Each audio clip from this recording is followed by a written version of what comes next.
Bien, ahora hemos visto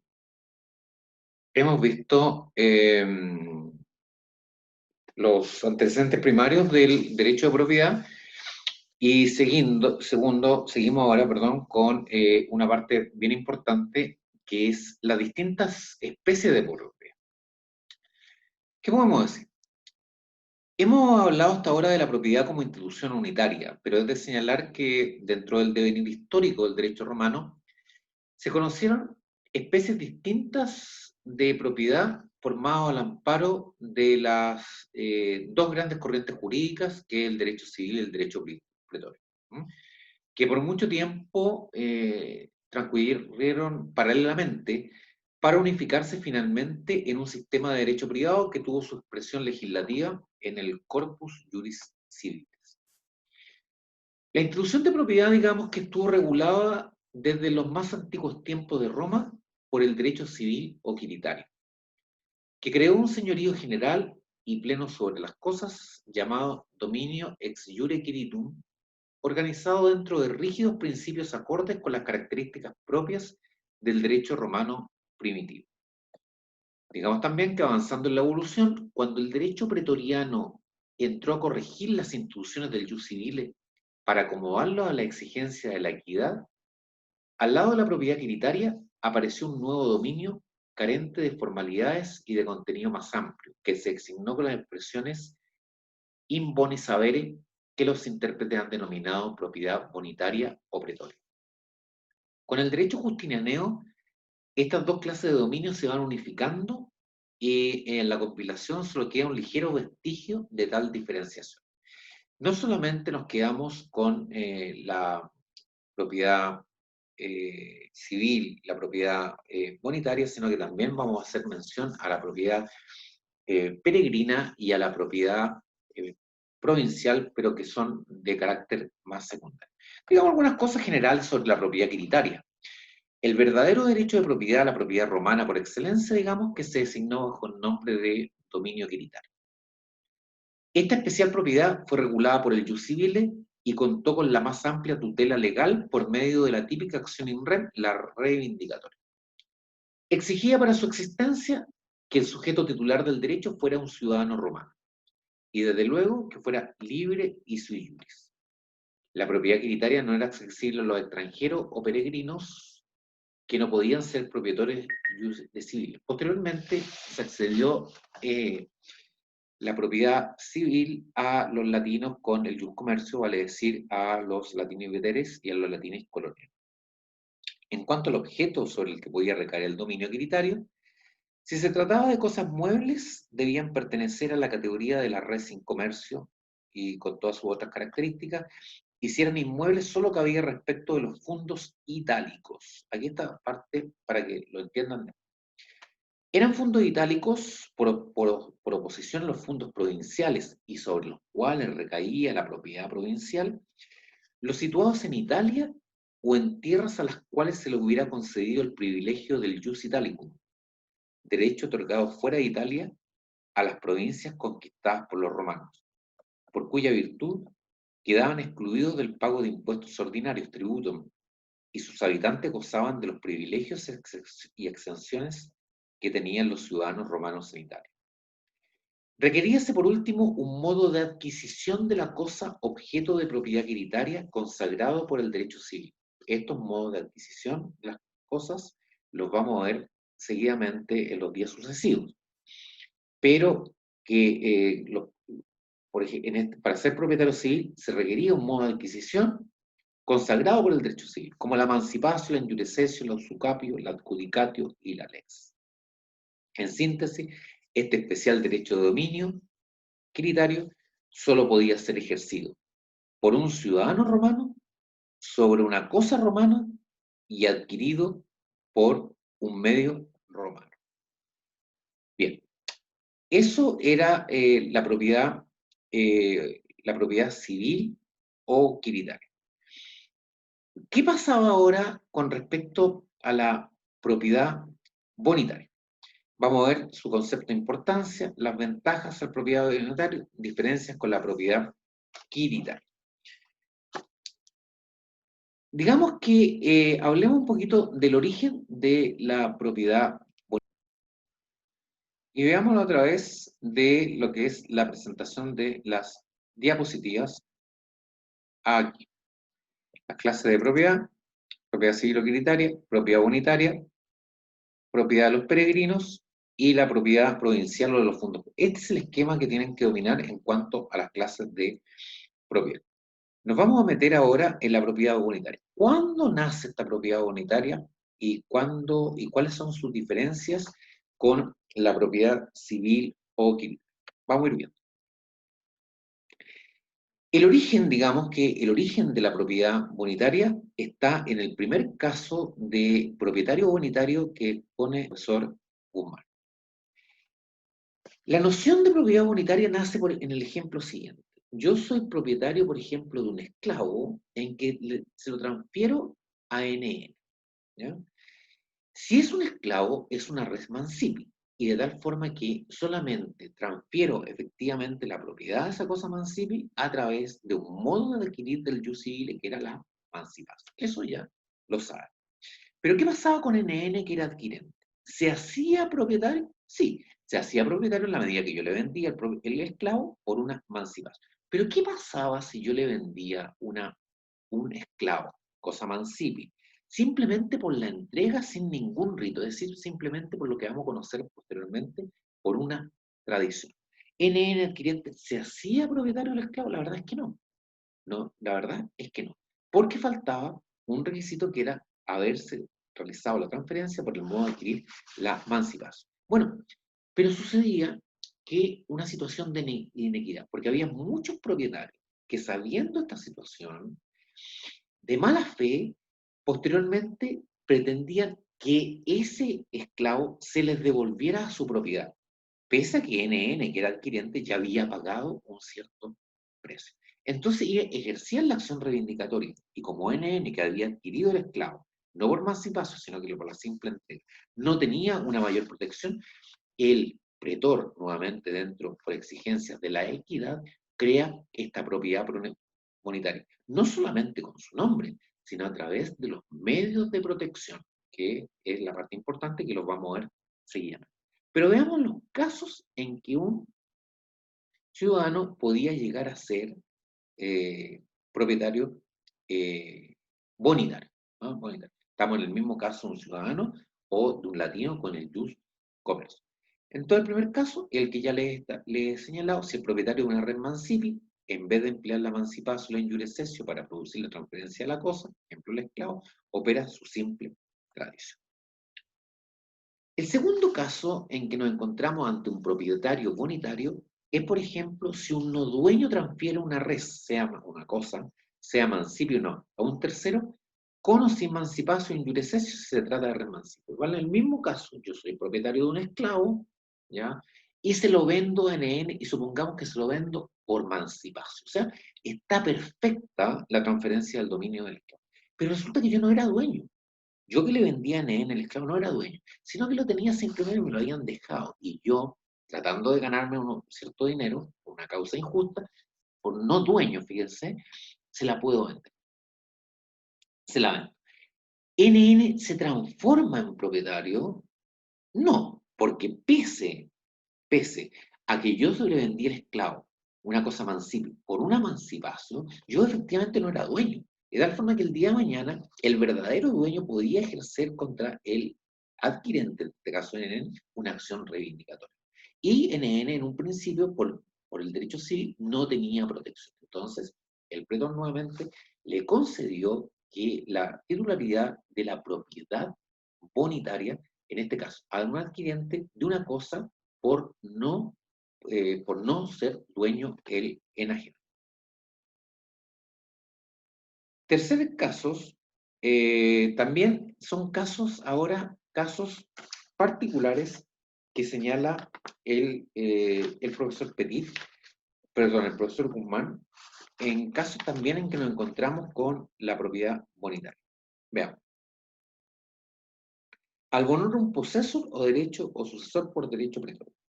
Digamos que el derecho civil romano otorgaba el derecho sucesorio solo a las personas por vínculo de agnación.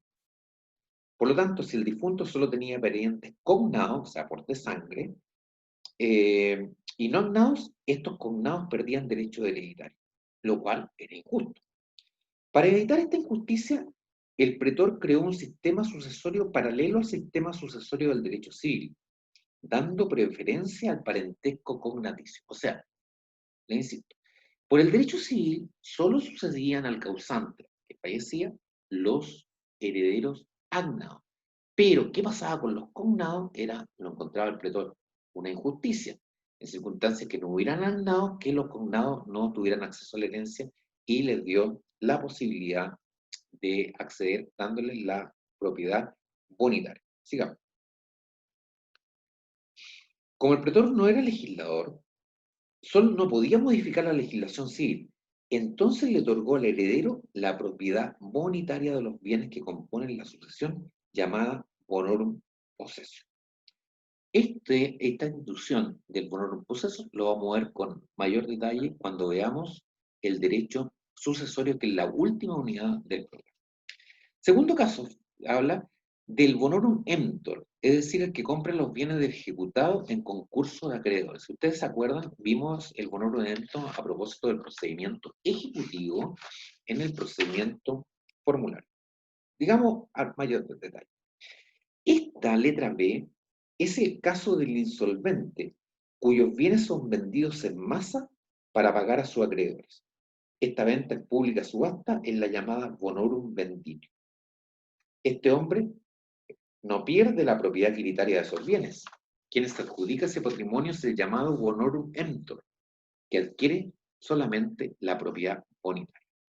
El tercer caso es el que tomó posesión de una cosa res mancipia abandonada por su dueño civil, porque el abandono de tales cosas no hace perder el dominio y solo tiene efectos posesorios. Por ejemplo, en el mismo caso del esclavo, yo tengo un esclavo, voy con él al campo y de repente o se me pierde o simplemente lo dejo abandonado. El que lo encuentra, es propietario civil de una cosa mancipa, y la verdad es que no se podía ser propietario civil de las cosas abandonadas, ¿no? Pero el que encuentra una cosa mancipa, en este caso, el ejemplo, el esclavo, puede ganarla por usucapión, ¿ya? Pero tiene efectos posesorios, de tal forma que tiene las protecciones a la propiedad bonitaria, que es la parte importante de este concepto de propiedad. Veamos a ver ahora cuál era la protección. Ya digamos de antemano que la gran protección de la propiedad civil era la acción reivindicatoria, que es la que nos va a llevar posteriormente a estudiarla en videos de YouTube posteriores, porque es una acción que es la acción sin duda la más importante, junto a lo que le vamos a ver ahora con la acción publiciana, que algunas cosas a propósito de las acciones reales dijimos en el primer semestre. Esa, la principal acción de la propiedad civil, es la acción reivindicatoria, que es la que tiene la acción del dueño no poseedor contra el poseedor no dueño, así en términos muy simples. La propiedad unitaria tenía varios tipos, varias medidas de protección. O sea, nos estamos poniendo en los casos en que el propietario, el propietario civil que ha enajenado o que ha entregado en donación o que ha entregado en forma de pago una cosa a un adquirente, pero no por los medios de transferencia legítimos del dominio, o sea, no por los modos de transferir legítimos del derecho civil. ¿Ya? Como, por ejemplo, en el caso que yo le he puesto, en que si una persona ha vendido o ha donado o ha entregado en forma de pago u otra, un esclavo, pero no por mancipación, sino que simple entrega, sin ningún rito, que es lo que se llama por tradición. Entonces, ¿qué protección tiene el propietario bonitario ante reclamaciones del propietario quiritario que recibió el precio por esta venta o que quiso pagar o que entregó por donación, pero que luego quiere que le devuelvan esa cosa mancipi, lo que es absolutamente injusto para el poseedor? ¿Qué nos dice el profesor Petit? Lo señala en el párrafo 152 a propósito de las ventajas concedidas al bonitario mientras no hubiese adquirido por usucapión. Porque el propietario bonitario, vamos a recordar que la propiedad bonitaria es esencialmente temporal, porque puede transformarse en civil desde el momento en que transcurra el lapso de tiempo. Para los muebles, 1 año; para los inmuebles, 2 años. Cosas que ya mismo debemos recrearlas del primer semestre. Dice las ventajas concedidas al bonitario. Si el propietario quiritario, haciendo prevalecer su título, quisiera ejercer contra él la acción reivindicatoria, el pretor concede al bonitario, para rechazarla, una excepción basada sobre su título de adquisición. Por ejemplo, la excepción rei venditae et traditae, si la tradición ha tenido lugar en cumplimiento de una venta. La acción reivindicae et traditae es la acción de cosa vendida y tradida. O sea, lo que yo les he señalado, un esclavo, una cosa mancipi, que debió haberse hecho la transferencia por una mancipación, se hizo simplemente por una tradición, es decir, por la entrega que hace el enajenante al adquirente, pero no por un rito como correspondía por ser una cosa mancipe, que es la emancipación, y no se hizo. Señala además el profesor Pérez, si la cosa ha sido quitada al propietario bonitario, quien pierde así su posesión, el pretor le concede una acción in rem especial, la acción publiciana, gracias a la cual triunfa hasta contra el propietario quiritario. Y finalmente tenemos la acción de dolo. La acción de dolo, ya no sigamos al profesor Petit, pero digamos que era la misma acción, la excepción de dolo, es la misma excepción de reivindicar de traditar, pero cuando la causa de tradición no fuera la venta. Veamos aquí un poquito más sistemático.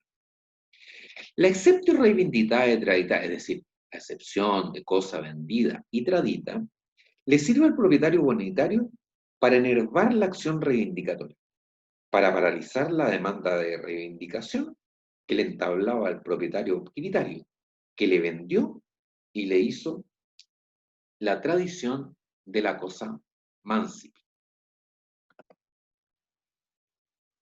Aquí el vendedor permanecía como propietario hasta el momento en que el comprador, propietario bonitario, adquiera el dominio por usucapión y pasa a ser el propietario quiritario. Durante ese lapso, el vendedor podía recuperar la posesión de la cosa que se encontraba en poder del comprador, ejerciendo la acción reivindicatoria. Entonces, cuando el propietario quiritario le entabla la acción reivindicatoria, el bonitario la paraliza mediante esta excepción. Además, debe probar que la cosa había sido vendida y que se le había hecho la tradición, y así se cogía la exceptio y se rechazaba la demanda en su contra, y en consecuencia conservaba la posesión de la cosa vendida, y luego de cumplido el plazo de usucapión, se transformaba en propietario quiritario. Opera, como su nombre lo indica, en la compraventa seguida de la tradición. La excepción de dolo tiene como objeto enervar o paralizar la acción reivindicatoria ejercida por el propietario quiritario de la cosa mancipi de mala fe, pero esta excepción procede cuando la tradición es consecuencia de un acto distinto a la compraventa, como por ejemplo, cuando la tradición se ha hecho para efectuar un pago o para hacer una donación. Y finalmente, la acción publiciana, esta acción real, permitía al propietario bonitario recuperar la posesión cuando la había perdido, ya sea porque fue despojado de ella o por cualquier otra circunstancia. Ahora, a propósito de la acción publiciana, que es una acción que nos vamos a detener al ver la acción reivindicatoria, digamos una cosa que no quiero que olviden respecto a este tema. A ver, el pretor publicio le concedió esta acción que se funda, aquí viene la parte, la especial característica de la acción publiciana, que se funda en una ficción, en virtud de la cual se presume que ya ha transcurrido el tiempo necesario para usucapir, considerando como que el propietario bonitario ya ha adquirido el dominio quiritario de la cosa, aunque todavía no haya transcurrido el tiempo necesario para ello. Esta acción actualmente le corresponde al poseedor para recuperar la posesión en caso de haberla perdido. Digamos algunas últimas cosas a propósito de la propiedad bonitaria y civil, antes de ver la importancia de la propiedad bonitaria, que es lo último que vemos. Justiniano consagró una sola clase de propiedad, esto ya lo dijimos, desapareciendo la diferencia entre la quiritaria y la bonitaria.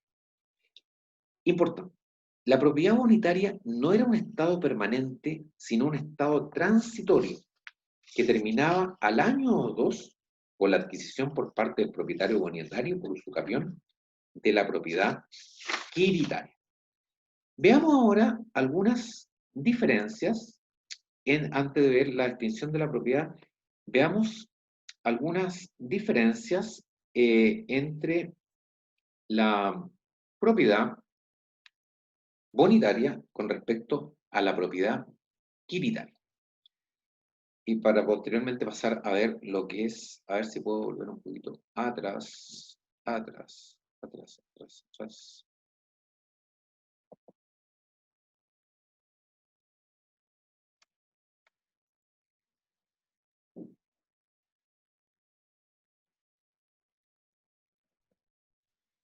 Ahora sí, veamos entonces alguna diferencia entre la propiedad bonitaria del adquirente con respecto a la propiedad quiritaria del enajenante, y que no dejan de ser algunas características de la propiedad bonitaria para terminar lo que es este tema de la diferencia entre propiedad civil y propiedad quiritaria.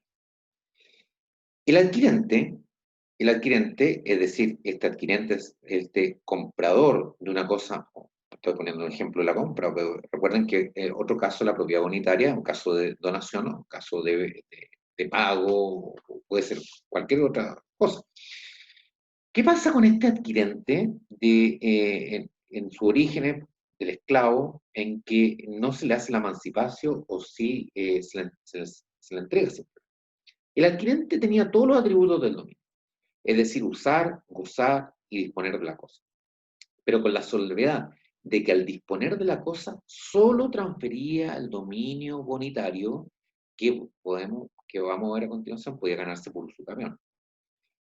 Esta transferencia del dominio que hacía el propietario bonitario a un tercero no podía hacerse por los modos civiles, sino por los naturales de transferencia del dominio por tradición.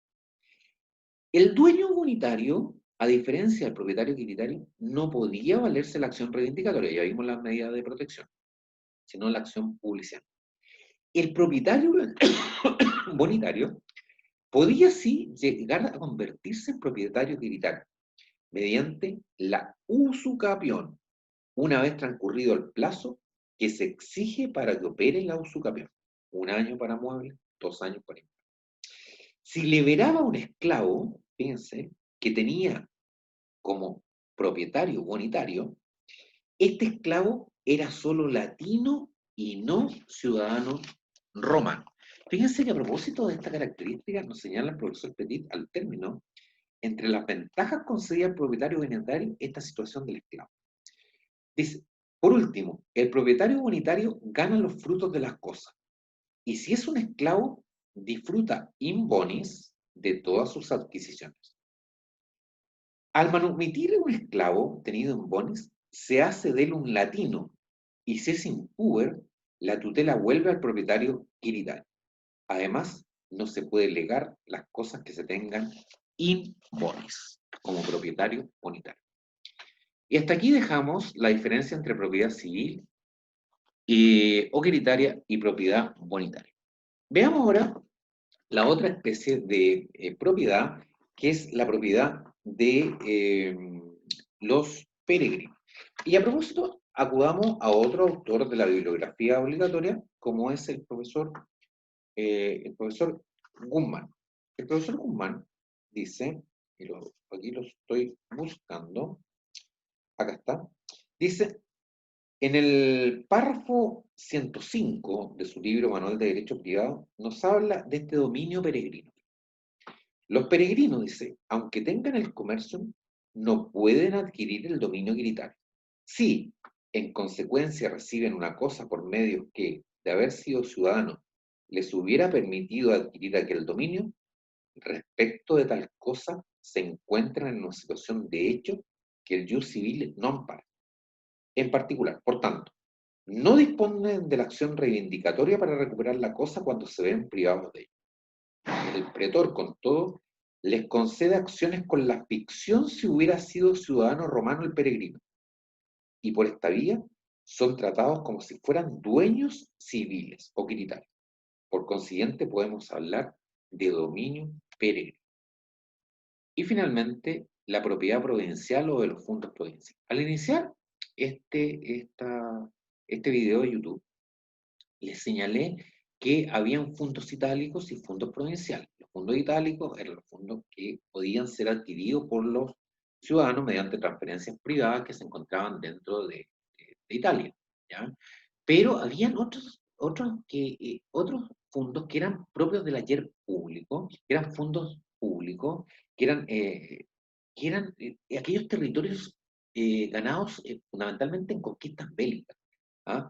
Entonces, ¿qué pasaba en la práctica? Que muchos de estos fondos no eran trabajados o los habitantes habían sido devastados, destruidos, muertos, y alguien necesitaba trabajarse. Entonces se les entregaba no precisamente la propiedad de esto porque eran propiedades públicas, sino que se les entregaba a los particulares una especie de posesión, que es el dominio provincial sobre estos terrenos que eran normalmente conquistados a los bárbaros.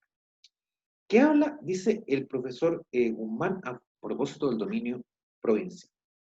Los bienes raíces situados fuera de Italia, dice, no pueden ser objeto de dominio equitario, a menos que se trate de territorios que gozan del jus itálico, pues su dueño es el populo romano y quedan imputados al erario público romano. Este dominio del pueblo romano, sin embargo, no es civil, tampoco, sino de carácter público. En todo caso, él impide la apropiación de la tierra por los particulares. O sea, este fondo provincial era un fondo naturalmente público que no podían acceder a la propiedad los particulares. A estos, fíjense, le dice el profesor Guzmán, tan solo son concedidos una tenencia y un goce de hecho sobre el suelo provincial, que Gallo denomina atécnicamente posesión y usufructo, y son defendidos mediante acciones otorgadas por el gobernador de la provincia, según el modelo de las acciones dadas en Italia. Por lo tanto, podemos hablar de un dominio provincial. Ya ahora nos falta terminar con lo que es la extinción de la propiedad. ¿Cómo se extingue la propiedad? El primer caso, naturalmente, de destrucción de la cosa. O sea, si yo soy dueño de un esclavo y el esclavo se muere, naturalmente mi propiedad, mi derecho de dominio se termina. Segunda causa de extinción de la propiedad. Cuando la cosa deja de ser susceptible de propiedad privada. Ejemplo, un esclavo que es manumitido. O, por ejemplo, que tenga una cosa que es destinado a una cosa extra comercio, como una cosa divina. Imagínense que yo tengo un fondo, una propiedad, y lo destino como cementerio. ¿Qué sucedía? Entonces, naturalmente, ya deja de ser de propiedad privada y pasa a ser una cosa extra comercio. Tercera situación. Cuando se tiene en propiedad un animal salvaje o fiera y recobra después su libertad, ya se extingue la propiedad que yo tenía. No puedo recuperarla. Cuarto, cuando un tercero que no es dueño posee la cosa, actúa como si fuera dueño y la gana por usucapión. Por ejemplo, soy dueño de mi perrita Aramis, salgo y lo pierdo en un fondo X y no lo recobro más. Y la encuentra NN. Y ve que está abandonada, que nadie la reclama y la empieza a tener como propia. Y después de tenerla como un año por ser una cosa mueble, la adquiere por usucapión. ¿Qué pasa? La gana la propiedad NN y la pierdo yo como propiedad. Fundamentalmente, esto de la usucapión, lo vamos a ver después, también es una forma de castigo al propietario por no realizar todas las medidas necesarias para recuperar mi dominio. A ver, a propósito, finalmente, es útil señalar que se hace una reflexión con respecto, bueno, Y si vendo, por ejemplo, lo vendo o regalo una cosa de mi propiedad, ¿no podríamos decir que se extingue? Técnicamente no es así. Y esto a propósito alude el profesor Petit en su párrafo 150. Fuera de esta hipótesis señala la propiedad es perpetua, en el sentido de que el tiempo no ejerce influencia en ella. La propiedad de una cosa puede pasar de una persona a otra, transmitiéndose, pero sin esto. Con esto damos término a la clase número 2, el derecho de dominio de propiedad, y si tuvieran alguna duda, asimilen un poco, vean un poco los conceptos, me la hacen en el foro para yo hacer un video YouTube aclarando los conceptos. Hasta aquí dejamos este video YouTube.